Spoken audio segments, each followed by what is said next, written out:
যতবারই মিয়ানমারের অভ্যন্তরীণ সংঘর্ষে বাংলাদেশ ক্ষতিগ্রস্ত হয়েছে ততবারই প্রতিবাদ জানিয়েছে বলে পররাষ্ট্র মন্ত্রণালয় নিশ্চিত করেছে। কিন্তু আন্তর্জাতিক সম্পর্ক বিশ্লেষকরা বলছেন বাংলাদেশের আরও শক্ত অবস্থান নেওয়া উচিত ছিল।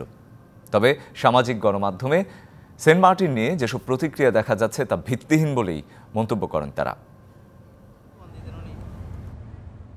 প্রায় এক দশক আগে সেন্ট মার্টিন দ্বীপের কাছে বঙ্গোপসাগরের মাঝে জেগে উঠেছিল দুটি বালুচর। তাই ভাটার সময় এই বালুচর এড়াতে সেন্ট মার্টিনে চলাচল করা যাত্রী ও পণ্যবাহী নৌযানগুলো মিয়ানমারের সাগর সীমার একটি অংশ ব্যবহার করে। মিয়ানমারের বর্ডার গার্ড পুলিশ বিজিপির সঙ্গে বাংলাদেশের বিজিবির সমন্বয়ের কারণে এই চলাচলে এর আগে কখনোই কোনো বাধার সৃষ্টি হয়নি।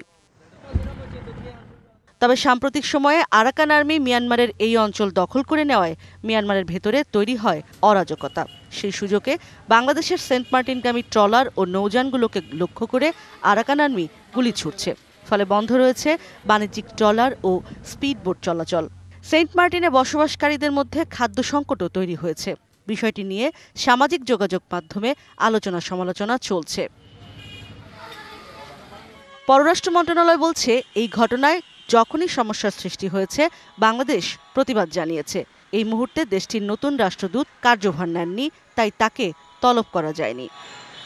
সাবেক কূটনীতিকরা বলছেন, এই ঘটনায় বাংলাদেশের অন্তত জাহাজ পাঠিয়ে মহড়া দিয়ে দেশটিকে বোঝানো দরকার ছিল যে বাংলাদেশ বিষয়টা গুরুত্বের সাথে নিয়েছে। মোটামুটি প্রমাণিত যে তারা টার্গেটেড ফায়ার করেছে আমাদের কিছু নৌকার উপরে, যে কারণে নৌ চলাচল বন্ধ হয়ে গেছে সম্পূর্ণ। এটা আমার কাছে অগ্রহণযোগ্য মনে হয় এবং আমাদের আরেকটু শক্ত অবস্থান নেওয়া উচিত ছিল। আমাদের উচিত ছিল আমাদের নৌবাহিনীদের একটা জাহাজকে ওখানে পাঠিয়ে দেওয়া, জাস্ট শো অফ ফোর্সের জন্য। এবং সরকার এইভাবে খুব শক্ত অবস্থানে নেওয়া উচিত, যে আসবে তারা গুলি করে মারব, তাহলে আসবে না।